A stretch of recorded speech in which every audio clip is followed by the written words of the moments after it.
मित्रांनो, देवाला देवपण मिळण्यासाठी पाथरवटाच्या हातून ज्यांनी हातोड्याच्या साह्याने देवाला देवाचं रूप तयार होत असतं, परंतु खरा देव दिसतो तो लोकांना देवळामध्ये, त्यावेळेला त्याला देव म्हणतात. परंतु हाच देव माणसाच्या रूपामध्ये ज्या वेळेला आपल्याला पाहायला भेटतो, त्यावेळेला त्या माणसांना उभं आयुष्य हे समाजाच्या कल्याणासाठी, समाजाच्या हितासाठी खर्च करावं लागतं. तेव्हा पुढे त्या व्यक्तींना लोक देवाच्या रूपाने पाहत असतात.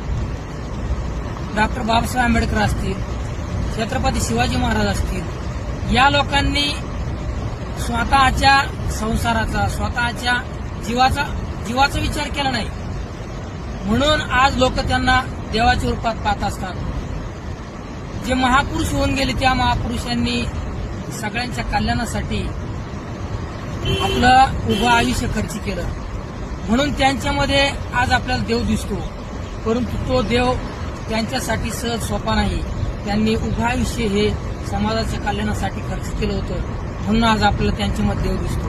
म्हणून अशा या महापुरुषांना खरोखर सलाम करा वाटतो की जे स्वतःचा विचार न करता लोकांचा विचार करतात, समाजाचा विचार करतात.